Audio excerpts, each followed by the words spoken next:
함께 기도하겠습니다. 사랑의 하나님 아버지, 금요일을 맞이한 우리 사랑하는 성도들 축복합니다. 오늘도 하나님 앞에 예배하며 이 하루 시작합니다. 우리에게 지혜와 계시를 주시고 또 세상의 흉흉한 소식들 가운데 잘 분별하고 주님 뜻 따라갈 수 있는 하나님의 성실함을 허락하여 주옵소서. 전쟁의 소식이 곳곳마다 있고 또 그 여파로 우리나라의 모든 상황들이 불안정해집니다. 기도하기를 힘쓰는 우리의 삶이 되게 도와주시고 마지막 때를 준비하며 지혜롭게 우리에게 주신 이 하루의 모든 삶을 주의 은혜 가운데 거룩하게 보낼 수 있도록 동행하여 주옵소서. 예수님의 이름으로 기도드립니다. 아멘. 우리 찬송가 487장 찬양하시겠습니다.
아멘. 오늘 하나님의 말씀은 요한복음 12장 20절에서 33절까지의 말씀입니다. 같이 읽고 묵상하도록 하겠습니다. 명절에 예배하러 올라온 사람 중에 헬라인 몇이 있는데 그들이 갈릴리 벳세다 사람 빌립에게 가서 청하여 이르되 선생이여, 우리가 예수를 배웁고자 하나이다. 하니 빌립이 안드레에게 가서 말하고 안드레와 빌립이 예수께 가서 여쭈니 예수께서 대답하여 이르시되 인자가 영광을 얻을 때가 왔도다. 내가 진실로 진실로 너희에게 이르노니 한 알의 밀이 땅에 떨어져 죽지 아니하면 한 알 그대로 있고 죽으면 많은 열매를 맺느니라. 자기의 생명을 사랑하는 자는 잃어버릴 것이요 이 세상에서 자기의 생명을 미워하는 자는 영생하도록 보존하리라. 사람이 나를 섬기려면 나를 따르라. 나 있는 곳에 나를 섬기는 자도 거기 있으리니 사람이 나를 섬기면 내 아버지께서 그를 귀히 여기시리라. 지금 내 마음이 괴로우니 무슨 말을 하리요? 아버지여, 나를 구원하여 이 때를 면하게 하여 주옵소서. 그러나 내가 이를 위하여 이 때에 왔나이다. 아버지여, 아버지의 이름을 영광스럽게 하옵소서. 하시니 이에 하늘에서 소리가 나서 이르되 내가 이미 영광스럽게 하였고 또다시 영광스럽게 하리라. 하시니 곁에 서서 들은 무리는 천둥이 울었다고도 하며 또 어떤 이들은 천사가 그에게 말하였다고도 하니 예수께서 대답하여 이르시되 이 소리가 난 것은 나를 위한 것이 아니요 너희를 위한 것이니라. 이제 이 세상에 대한 심판이 이르렀으니 이 세상의 임금이 쫓겨나리라. 내가 땅에서 들리면 모든 사람을 내게로 이끌겠노라. 하시니 이렇게 말씀하시면 자기가 어떠한 죽음으로 죽을 것을 보이심이로라. 아멘. 예수님께서 십자가의 죽음과 부활을 계속해서 상징적으로 말씀을 하고 계십니다. 어제 대제사장 가야바가 한 사람의 죽음을 통하여서 많은 사람을 구원하는 것이 낫지 않냐. 뭐 이런 얘기들을 했고 그 얘기를 듣고 난 다음에 예수님이 예루살렘으로 나귀를 타고 입성하셨습니다. 겉으로 봤을 땐 예수님이 무언가 대단한 왕이 되실 준비를 하고 계시는 것 같았는데 예수님이 행하신 한 걸음 한 걸음은 죽음을 향해서 가고 있었음을 알 수 있는 거죠. 이 베세다에서 베다니에서 나사로 삼남매를 만났을 때 마리아가 예수님께 이 옥합을 부어서 예수님의 장례를 준비했다. 주님 그렇게 말씀하셨지 않습니까? 이미 예수님은 어떻게 죽음을 당하실 것인지를 알고 계셨습니다. 누가 어떻게 죽을지, 내가 언제 죽을지 아는 사람이 제정신으로 살 수 있을까 싶습니다. 우리도 사실은 뭐 병에 걸리거나 아플 때 내 인생이 여기서 끝날 수도 있겠다 하는 위기감이 들 때 사실은 우리가 막연하게 사는 것 같지만 죽음이 눈앞에 다가오면 모든 사람들이 진지해지는 겁니다. 과거의 삶에 대해서도 회개하고 후회하는 마음도 들고 또 앞으로 있을 그 죽음에 대한 걱정과 두려움이 들게 마련이죠. 예수님도 사람이셨기 때문에 이 죽음, 십자가에서 죽으실 그 사건을 아신다는 것은 고통이었고 괴로움이셨습니다. 주님께서 오늘 말씀하시죠. 23절. 인자가 영광을 얻을 때가 왔도다. 예수님께서 영광을 얻으실 때, 그 죽음의 때인데, 결과는 영광인데, 과정은 고통입니다. 우리의 모든 일상이 그렇습니다. 반드시 우리에게 주신 하나님의 상급은 영광입니다. 우리가 주님 뜻대로 살고, 또 주님께 예배하는 삶을 살고, 믿음을 지키고 거룩하게 산 삶은 영광입니다. 그러나 그 과정은 고통입니다. 그 과정은 어떤 겁니까? 24절. 내가 진실로 진실로 너희에게 이르노니 한 알의 밀이 땅에 떨어져 죽지 아니하면 한 알 그대로 있고 죽음은 많은 열매를 맺느니라. 예수님의 영광은 죽음을 통해 나타나심을 말씀하신 것이죠. 그렇죠. 씨앗이 한 알이 밀알이 하나 있는데 그게 땅에 심겨져서 죽어야, 썩어야, 그래야 많은 열매를 발화하잖아요. 그런데 내가 죽기 싫다고 버티고 있으면 나에게도 영광이 되지 못하고 아무런 열매도 맺을 수 없습니다. 인생도 그렇습니다.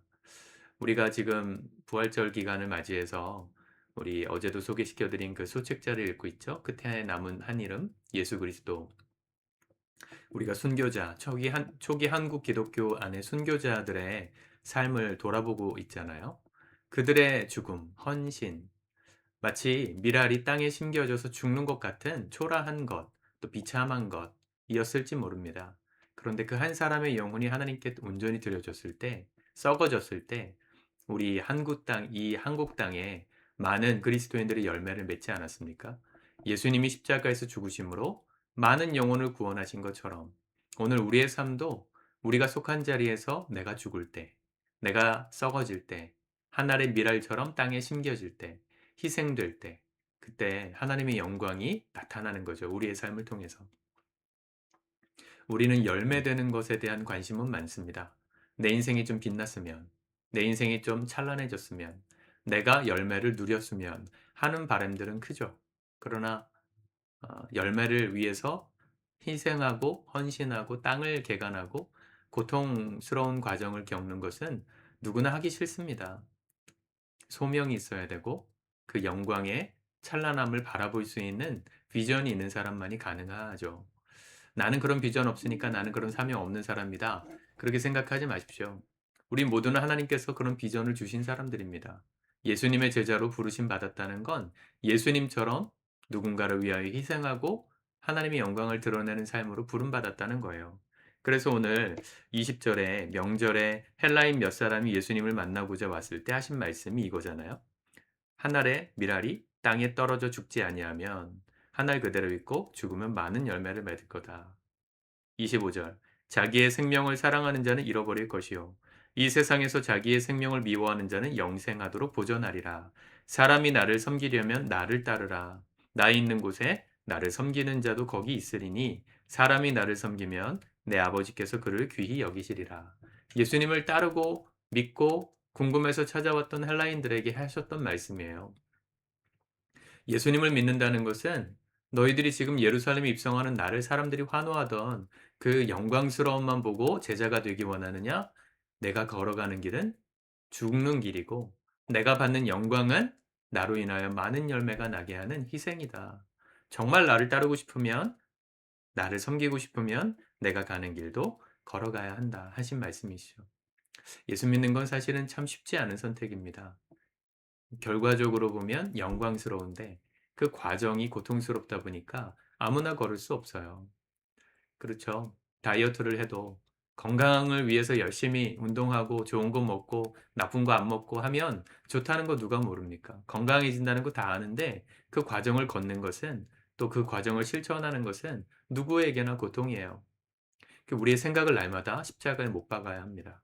나의 본성, 나의 본능, 나의 어떤 유익, 나의 쉼, 편안함, 이걸 날마다 십자가에 못 박는 거. 그리고 예수님이 걸어가신 그 길을 함께 걸어가는 거. 그게 바로 신앙생활인 것이죠. 근데 우리 힘으로 할 수 없어요. 예수님도 괴로우셨습니다. 하나님께 뭐라 말씀하십니까? 27절. 지금 내 마음이 괴로우니 무슨 말을 하리요? 아버지여 나를 구원하여 이 때를 면하게 하여 주옵소서. 그러나 내가 이를 위하여 이때에 만나이다. 예수님도 마음이 괴로우셨어요. 십자가의 고통의 길을 걷는 건 예수님도 힘든 일이셨습니다. 그래서 겟세마네 기도가 요한복음 17장에 나오는데 그 전에 이미 예수님은 괴로워하셨습니다. 그러나 내가 이때를 위해서 왔으니 걸어가게 도와달라고 기도하신 것이죠. 하나님 아버지께서도 영광 가운데 소리를 바라심으로 예수님을 격려해 주셨습니다. 28절. 아버지여 아버지의 이름을 영광스럽게 하옵소서 하시니 이에 하늘에서 소리가 나서 이르되 내가 이미 영광스럽게 하였고 또다시 영광스럽게 하리라. 하나님은 오늘도 우리를 응원해 주십니다. 예수님을 그렇게 응원하셨던 것처럼 믿음의 길을 걷고 하늘의 미랄처럼 예수님의 길을 따라 썩어지고 희생함으로 영광을 바라고자 하는 모든 성도들의 삶을 주님이 응원해 주십니다. 이미 영광스럽게 하였고 또다시 영광스럽게 하리라. 어제까지 우리의 삶을 통해 영광 받으신 하나님, 오늘 우리의 삶을 통해서도 영광 받으시기를 축복합니다. 예수님을 닮아 예수님을 잘 섬기며 그분이 걸어가신 이 미랄의 길, 죽는 길, 섬김의 길을 오늘도 우리가 묵묵히 믿음으로 걸어갈 수 있기를 우리 주님의 이름으로 축복합니다. 기도합시다. 주님 감사합니다. 하나님의 말씀 이 시간 우리의 마음에 받습니다. 남들이 바라보는 열매 맺는 삶, 영광을 누리는 삶, 화려한 삶 꿈꾸고 있지만 그것은 하나님의 영광을 드러내는 일이 아니고 내 이름 하나 드러내는 일임을 말씀을 통해 깨닫습니다. 하늘의 미랄처럼 오늘 우리의 삶이 주님께 드려짐으로 많은 열매를 맺고 하나님의 영광을 드러내는 복된 생애가 될 수 있도록 축복하여 주옵소서. 힘들고 고통스러운 십자가의 길을 걸을 때 주님 우리를 응원해 주시는 그 음성 붙들고 믿음을 버리지 않고 끝까지 이 길을 완주할 수 있는, 그래서 하나님께 영광이요 이 땅에는 많은 선한 열매를 맺는 우리의 복된 삶 되도록 우리 일평생 축복하여 주옵소서. 예수님의 이름으로 기도드립니다. 아멘.